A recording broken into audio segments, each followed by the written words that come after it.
ফাগুনের রাত, হিমেল বাতাসে ঝরা পলাশের গন্ধ, কিন্তু এই বাতাসেও লুকিয়ে আছে শাসনের হিসাব নিকাশ, ক্ষমতার মধুর স্বপ্ন, একচ্ছত্র আধিপত্য কায়েমের পরিকল্পনা। এক অন্ধকার ঘরে বসে এক নেতা চুপচাপ হিসাব করছেন কিভাবে ক্ষমতা পেলে দেশকে নিজের ইচ্ছে মতো চালাবেন, কিভাবে মানুষের কণ্ঠ রোধ করবেন, কিভাবে প্রতিপক্ষকে নিশ্চিহ্ন করবেন। কিন্তু তিনি হয়তো জানেন না সময়ের পালাবদল হয়েছে, ইতিহাসের চাকা ঘুরছে। যখন শেখ হাসিনা ক্ষমতায় ছিলেন তখনও তিনি ভাবতেন ইন্টারনেট বন্ধ করে তথ্য প্রবাহ আটকে দিয়ে ক্ষমতা ধরে রাখা সম্ভব। কিন্তু সময় প্রমাণ করেছে প্রযুক্তির বিরুদ্ধে লড়াই করে কেউ জিততে পারেনি।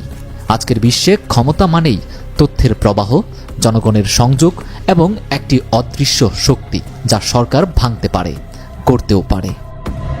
সাধারণ মানুষের হাতে অপ্রতিরোধ্য এক শক্তি আসতে চলেছে। ইন্টারনেটের ওপর সরকারের নিয়ন্ত্রণ শেষ হয়ে যেতে পারে। আর এর নেপথ্যে আছেন এলন মাস্ক, যার স্টারলিংক স্যাটেলাইট সারা বিশ্বে ইন্টারনেটের সংযোগ পৌঁছে দিতে প্রস্তুত।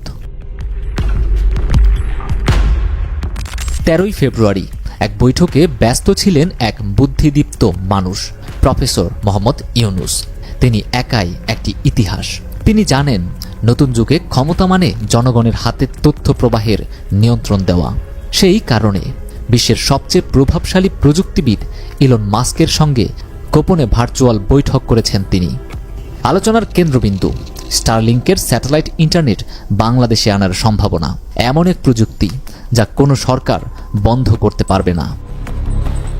ভারত ও পাকিস্তান যেমন এখনও স্টারলিংকে অনুমতি দেয়নি, বাংলাদেশও একই রকম বাধার সম্মুখীন হয়েছে এতদিন।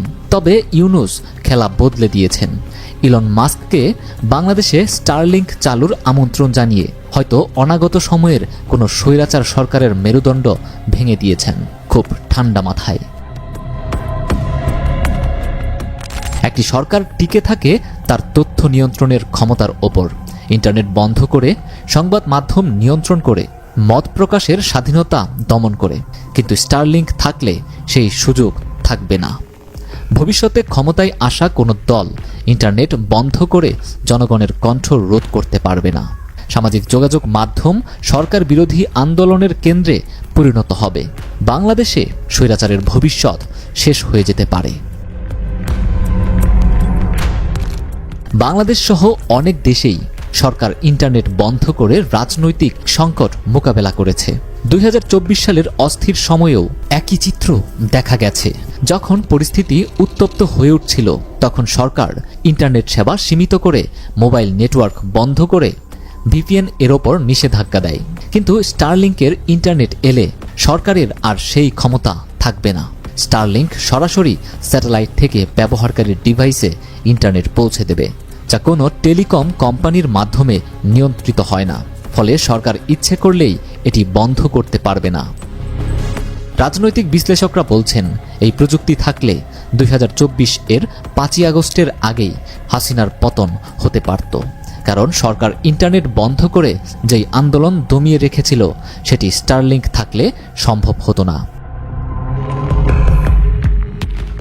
বিশেষজ্ঞদের মতে স্টারলিংক ভবিষ্যৎ সরকারের জন্য থার্ড আম্পায়ার এর ভূমিকা নিতে পারে। বাংলাদেশের রাজনৈতিক সরকার মানেই ইন্টারনেট নিয়ন্ত্রণ, মোবাইল নেটওয়ার্ক বন্ধ করা, সামাজিক যোগাযোগ মাধ্যম সীমিত করা। কিন্তু স্টারলিংক থাকলে কেউ আর এই নিয়ন্ত্রণ প্রতিষ্ঠা করতে পারবে না। ইলন মাস্ক হয়তো সরাসরি কোনো রাজনীতি করছেন না, কিন্তু তার স্টারলিংক গণতন্ত্রের পক্ষে সবচেয়ে বড় অস্ত্র হয়ে উঠতে পারে। ঢাকার ফাগুনের আকাশে আবারও সেই চলমান বিন্দুগুলো দেখা যাচ্ছে। কেউ জানে না কখন স্টারলিংক সত্যিকার অর্থে আসবে বাংলাদেশে। কিন্তু একদিন যদি রাতের অন্ধকারেও সত্যের খবর সবার কাছে পৌঁছে যায়, যদি কোনো সরকার চাইলেও জনগণের কণ্ঠ রোধ করতে না পারে, তবে কি সত্যিই খেলা বদলে যাবে? যে নেতা আজ ক্ষমতার স্বপ্ন দেখছেন তিনি হয়তো ভাবছেন হাসিনার মতোই শাসন করবেন, প্রতিবাদীদের দমন করবেন, ইন্টারনেট বন্ধ করে দেবেন। কিন্তু তিনি জানেন না তার ভাবনার খেলা শেষ। প্রযুক্তি এখন এমন এক শক্তি যা এক নায়কতন্ত্রকে টিকতে দেবে না। স্টারলিংক এসে গেলে আর কেউই শেখ হাসিনার মতো ক্ষমতা আঁকড়ে থাকতে পারবে না, বরং তার চাইতেও দ্রুত পতন হবে। হয়তো বাংলাদেশকে এক নতুন যুগের দোরগোড়ায় দাঁড় করিয়ে দিয়েছেন প্রফেসর ইউনূস। নতুন বাংলাদেশে আর কখনোই স্বৈরাচারের বাংলাদেশে ফিরবে না।